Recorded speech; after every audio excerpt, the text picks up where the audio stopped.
Before I start this video, I want to show you the bonsai we'll be selling online. Please visit our bonsaiheirloom.com site. The quantities will be very limited, and we will ship you as the orders come in and as we release them. So in a sense, get in line, the first come, first serve. I hope you will buy our tree because you can enjoy and pass on as an heirloom or as a gift. So please do visit our website. And if you do get our, I hope you can get our bonsai because it's very limited, and then get to enjoy it. Thank you very much.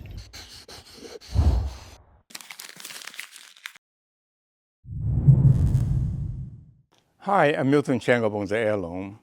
Today I will go over the Q&A first, and then go over several photos that people sent us for us to brainstorming the design of a bonsai. The first question is really a compliment, saying that I must have a very strong vision to be able to make my nice bonsai. Well, you know, I started with like everybody else, and I'm an engineer. I really didn't study art at all, but I'm highly interested in bonsai. So I think having the interest is really important. And what I did is I studied a lot of Japanese, especially Japanese and Chinese bonsai books, and European books as well about bonsai. And I try not to pay too much attention to the detail, number one branch, number two branch, and all that. But I look at the core design concept, you know, what is behind the concept of the bonsai. And once I bought over many tens of bonsai books when I visited Japan and all that, probably over 100 that I have at one time. Anything goes, so long as it's a design that's that pleases you, and that's within kind of a conformity somewhat, and as well as differences. So just enjoy your bonsai, be yourself, capture nature as you envision it ideally to be. And that's what bonsai is all about. It's really just have fun. Don't take it too seriously, but pay continuous attention and make continuous improvements. A gentleman, a couple class, said he was very happy that he got the order, placed an order, and it promised we would ship it out next Tuesday.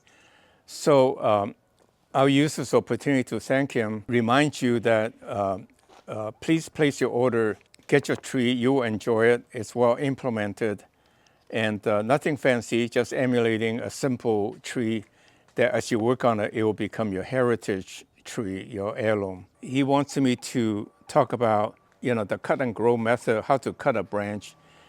He pointed out correctly that some trees, the buds are on the opposite side of a branch, and then if you cut it, it will grow out this way. Other ones are spaced alternatively, I guess, on the opposite sides. If you have like trident maple, the branch grows this way with the buds on each side. If you want a tree, the branch to go this way, then you just cut it here. You cut off that bud and let the opposite bud grow. The other way is to cut it above the buds, so the branch will come up both ways. But that's a bar branch. But what you can do is that if you want the tree to grow this way, you let this part go longer and this way cut shorter. Then you have a branch going long, and then the short branches branch out below that. And that increases the ramification very quickly. And you can be less careful when you have like elm, which is in the alternative opposite directions. This is from John. John kindly resonated with me to say he is my age about, and he showed me this wonderful patch of Ginko tree. And I may say Ginko tree is one of my favorite trees. And in fact, there is one variety, a variant called chichi. In Japanese, chichi means breast. And the idea is that chichi trees, when they get old, the bark has little lumps showing up as they grow. And that's considered very desirable. So the chichi tree I bought maybe 35 years ago, and I air layer a big piece, and planted here when I moved to the Bay Area. And that tree is now this big and, oh, maybe 30 feet tall, but it's got a lot of lumps. So Chi variety is very desirable, but takes 20 years or so for the Chi to show up. In the next question, Julie sent me this tree that she bought at a bargain. Well, she asked me what to do, and I really hate to say that. You know, everywhere is a problem. Everywhere I look, there's a problem.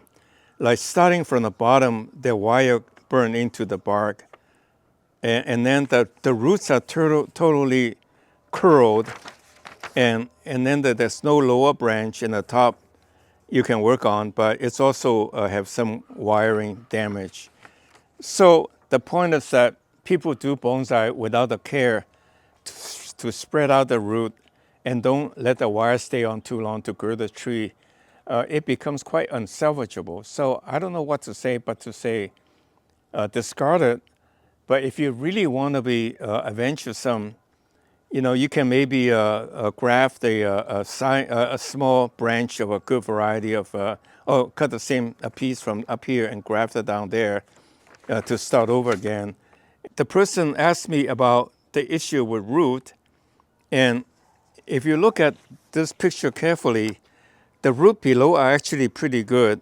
I don't know what the backside looks like, but there's one root going to the side. Well, it's fairly easy to cut off that root without damaging the tree because there's plenty of root to feed the tree.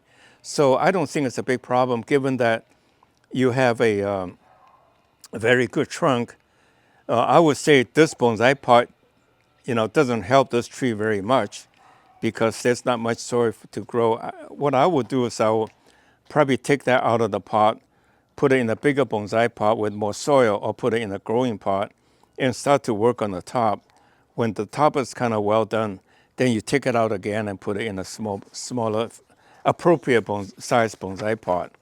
The next photo, Masood, I complimented him for what a wonderful, wonderful Japanese maple. And I think the point one can make is that when you have a big Japanese maple, cut it back drastically to the right height that you envision your bonsai to start with, and then let it grow. And in this case, he cut it here and there, you know, there and there, and then they all shoot out. Now you can look at that and start to cut it because it would then shoot out close to the trunk again and then gradually turn it into a really nice bonsai. So let me just ramble a little bit about how to do a bonsai like this when you dig out from the garden.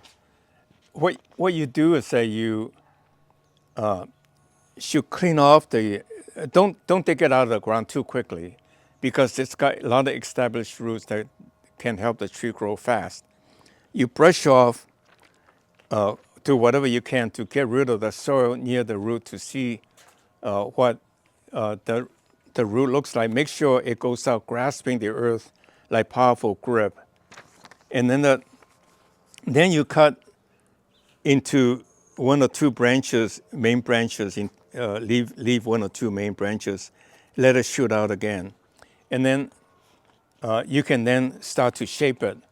Now, for Masood, what I would suggest is you do that. And then what you do is that you mark up the photo that you take of the tree from various angles and show me a front that you want the tree to look like, and show me what you would do to the tree all around. And I would then add to what you had in mind, because this way it's your tree, your design, and it's active learning. When you're thinking about what you would do and then ask for constructive criticism, then you're learning. Having gone through the thought, you really enhance your learning. Thank you very much. Please click like if you think I'm informative. So with that in mind, I thank you very much. I see you next week.